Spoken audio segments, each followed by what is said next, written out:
Paz do Senhor, meus irmãos, uma boa noite, na paz do Senhor Jesus. Nós vamos iniciar hoje a carta de Paulo aos Romanos.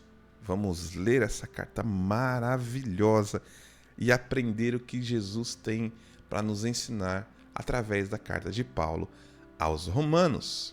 Se você é novo por aqui, nós temos leitura bíblica de segunda a sexta, às 22 horas, e devocional às 8h30 da manhã. Não perca, tá bom? De manhã a gente fala da palavra do Senhor e de noite a gente lê a palavra do Senhor para a gente estar aprendendo cada vez mais sobre nosso Senhor e Salvador Jesus Cristo. Vamos lá?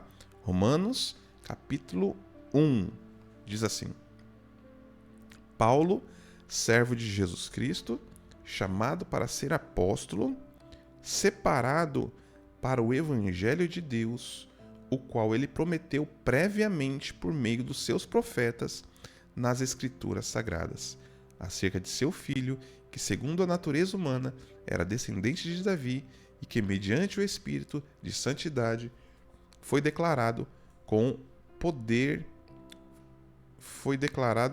Filho de Deus pela sua ressurreição dentre os mortos. Deixa eu só arrumar o mouse aqui que ele parou. Jesus Cristo, o nosso Senhor. Por meio dele recebemos graça e apostolado para chamar todos os gentios à obediência da fé por causa do seu nome. E vocês também estão entre os chamados para pertencerem a Jesus Cristo. Glória a Deus por isso. A todos os que estão em Roma, amados de Deus, chamados para serem santos, graça e paz a vocês da parte de Deus, o nosso Pai, e do nosso Senhor Jesus Cristo. Primeiramente dou graças ao meu Deus, por meio de Jesus Cristo, por todos vocês, porque a fé de vocês é proclamada em todo o mundo.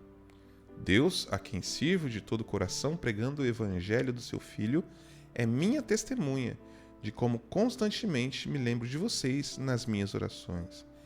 Peço que agora, pela vontade de Deus, finalmente me seja aberto o caminho para que eu possa visitar vocês.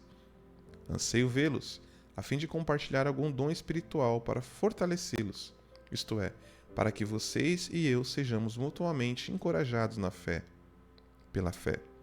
Não quero que sejam ignorantes, irmãos, quanto ao fato de muitas vezes planejei visitá-los para colher algum fruto entre vocês, como também entre outros gentios, mas fui impedido até o presente momento.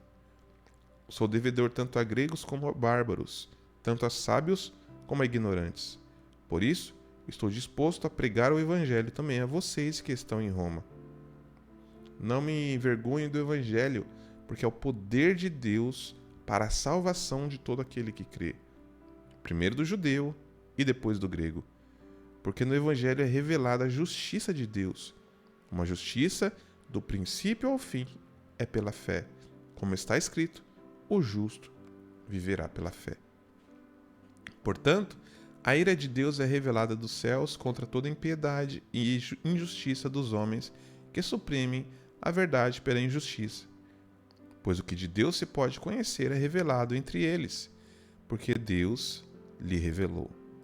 Pois, desde a criação do mundo, os atributos invisíveis de Deus, o seu eterno poder e a sua natureza divina têm sido vistos claramente, sendo compreendidos por meio das coisas criadas, de forma que tais homens são indesculpáveis, porque, tendo conhecido a Deus, não o glorificaram como Deus nem lhe renderam graças. Pelo contrário, os seus pensamentos tornaram-se fúteis e o coração insensato deles obscureceu-se. Embora eles afirmem serem sábios, tornaram-se tolos e trocaram a glória do Deus imortal por imagens feitas à semelhança do homem mortal, bem como de aves, quadrúpedes e répteis. Por isso, Deus os entregou à impureza sexual, aos desejos do coração deles, para desonrarem o corpo deles entre si, trocando a verdade de Deus pela mentira, adorando e servindo a criatura em lugar do Criador, que é bendito para sempre. Amém. Por causa disso, Deus os entregou às paixões vergonhosas. Até as mulheres trocaram a relação sexual natural por outra contrária à natureza. Da mesma forma, os homens também, tendo deixado a relação sexual natural com a mulher, se inflamaram em desejo uns pelos outros. Homens com homens cometeram atos vergonhosos e receberam em si mesmo o castigo merecido pela sua perversão. Além do mais, visto que desprezaram o conhecimento de Deus, o próprio Deus os entregou a uma disposição mental reprovável para praticarem o que não deviam. Tornaram-se cheios de toda sorte de injustiça, maldade, cobiça e depravação. Estão cheios de inveja, homicídio, rivalidades, engano e malícia. São bisbilhoteiros, caluniadores, inimigos de Deus, insolentes, arrogantes e presunçosos. Inventam maneiras de praticar o mal. Desobedecem aos pais, são insensatos, desleais, insensíveis, sem misericórdia. Embora conheçam o justo decreto de Deus, de que as pessoas que praticam tais coisas merecem a morte, não somente continuam a praticá-las, mas também aprovam aqueles que as praticam. Pesado, né? Mas é a palavra de Deus. Portanto, você que julga os outros é indesculpável, pois condena você mesmo naquilo que julga, visto que você que julga pratica as mesmas coisas. Entretanto, sabemos que o juízo de Deus contra os que praticam tais coisas é conforme a verdade. Assim, quando você, um simples homem, o julga, mas pratica as mesmas coisas, pensa que escapará do juízo de Deus? Ou será que você despreza as riquezas da bondade, da tolerância e da paciência dele, não reconhecendo que a bondade de Deus o leva ao arrependimento? Contudo, por causa do coração obstinado e sem arrependimento, você está acumulando ira contra você mesmo para o dia da ira de Deus, quando se revelará o justo julgamento. Deus retribuirá a cada um conforme o seu procedimento. Ele dará a vida eterna aos que, persistindo em fazer o bem, buscam glória, honra e imortalidade. Mas, para os que buscam seus próprios interesses, para os que rejeitam a verdade e seguem a injustiça, haverá ira e indignação. Haverá sofrimento e angústia para todo ser humano que pratica o mal, primeiro para o judeu e depois para o grego. Mas glória, honra e paz para todo aquele que pratica o bem, primeiro para o judeu e depois para o grego. Pois Deus não mostra favoritismo. Todo aquele que pecar sem a lei perecerá, e todo aquele que pecar sob a lei, pela lei será julgado. Porque não são os que ouvem a lei que são justos diante de Deus, mas os que praticam a lei é que serão declarados justos. De fato, quando os gentios que não têm a lei praticam naturalmente o que ela ordena, tornam-se lei para si mesmos, embora não possuam a lei. Mas que as exigências da lei mostram que as exigências da lei estão gravadas no coração deles. Disso dão testemunho também a sua consciência e o pensamento deles, ora acusando-os, ora defendendo-os. Tudo isso se verá no dia em que Deus julgar os segredos dos homens por meio de Jesus Cristo, conforme o meu evangelho o declara. Agora, se você se diz judeu, apoia-se na lei e orgulha-se em Deus. Se você conhece a vontade dele e aprova o que é superior, porque é instruído pela lei, se você está convencido de que é um guia de cegos, luz para os que estão em trevas, instrutor de insensatos, mestre de crianças, tendo na lei a forma do conhecimento da verdade, então você que ensina os outros, não ensina você mesmo? Você que prega contra o roubo, rouba? Você que diz para não adulterar, adultera? Você que abomina ídolos, rouba os templos? Você que se orgulha da lei, desonra a Deus ao transgredir a lei? Pois como está escrito, o nome de Deus é blasfemado entre os gentios por causa de vocês. A circuncisão de fato tem valor se você praticar a lei. Se você, porém, é um transgressor da lei, a sua circuncisão já se tornou incircuncisão. Se aqueles que não são circuncidados obedecem aos preceitos da lei, não serão eles considerados circuncidados? Aquele que é incircunciso por natureza, cumprindo a lei, condenará você, que tendo a lei escrita e a circuncisão, é transgressor da lei. Não é judeu quem o é apenas exteriormente, nem é circuncisão a que é meramente exterior e física. Não. Judeu é quem o é interiormente, e circuncisão é a do coração, pelo Espírito, não pela lei escrita. Tal pessoa não recebe louvor dos homens, mas de Deus. Que vantagem há então em ser judeu? Ou que valor há na circuncisão? Muita, em todos os sentidos. Em primeiro lugar, porque aos judeus foram confiadas as palavras de Deus. Que importa se algum deles não creram? A incredulidade deles anulará a fidelidade de Deus? De maneira nenhuma.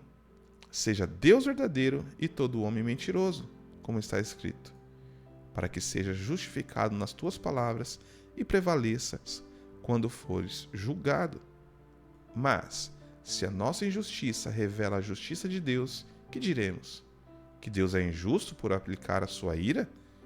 Falo em termos humanos. De maneira nenhuma. Se fosse assim, como Deus poderia julgar o mundo?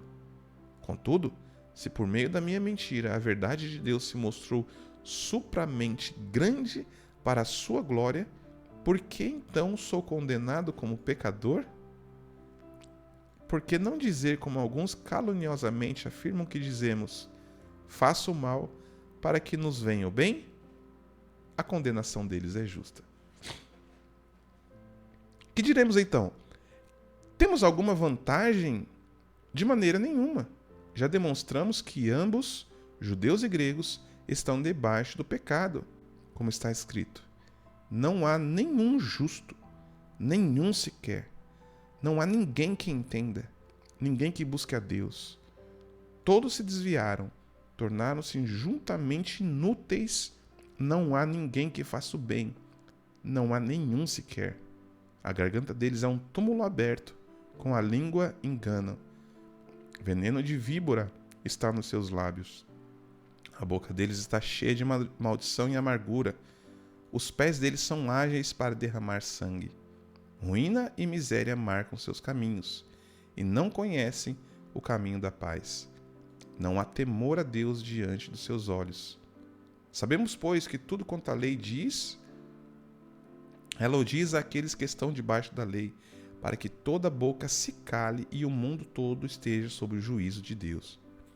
Portanto, ninguém será declarado justo diante dele pelas obras da lei, pois por meio da lei nos tornamos conscientes do pecado. Agora, porém, se manifestou uma justiça que provém de Deus, independente da lei, da qual testemunham a lei e os profetas. Justiça de Deus mediante a fé em Jesus Cristo, para todos os que creem. Não há distinção, pois todos pecaram e estão destituídos da glória de Deus, sendo justificados gratuitamente por sua graça. Por meio da redenção que há em Cristo Jesus, Deus o ofereceu como sacrifício para expiação pelo seu sangue, para ser recebido pela fé, de forma a demonstrar justiça. Isto porque, na sua tolerância, deixou impune os pecados anteriormente cometidos. Todavia, no presente, Deus demonstrou a sua justiça a fim de ser justo e justificador daquele que tem fé em Jesus. Onde está então o motivo de vanglória? Foi excluído. Baseado em que princípio? Na lei das obras? Não, mas no princípio da fé. Concluímos, pois, que o homem é justificado pela fé, independente das obras da lei. Deus é Deus somente de judeus? Ele não é também o Deus dos gentios? Sim, dos gentios também, visto que existe um só Deus que pela fé justificará os circuncisos e os incircuncisos. Anulamos então a lei pela fé? De maneira nenhuma. Ao contrário, confirmamos a lei. Paulo inicia ali o capítulo 1, né, falando sobre os pecados ali da humanidade. No segundo capítulo, ele mostra que os judeus estavam querendo ser justificados por serem circuncidados ou porque seguem a lei. E no terceiro, finalzinho ali, ele mostra que somos justificados pela fé em Jesus Cristo. E pela fé não há diferença entre judeu e gentios, né? O judeu é aquele de Israel, né? E nós todos somos gentios. Então nós somos justificados pela fé, tá bom? Basicamente é isso. Romanos traz ensinamentos profundos. Estude, leia com atenção, vá lendo versículo a versículo. O que você não entender, pode deixar aqui nos comentários que eu trago mais detalhado para vocês, tá bom? Vamos seguir aí na leitura amanhã, capítulo 4, 5 e 6. Fique na paz do Senhor, uma boa noite. Que Deus abençoe seu sono, você tem o sono dos justos. Durma em paz, porque o Senhor Jesus Cristo é aquele que abre a nossa mente para entender as Escrituras, tá bom? Fique na paz do Senhor. E se Deus nos permitir, amanhã cedo temos mais um devocional para a glória do nome de Jesus. Fica na paz do Senhor.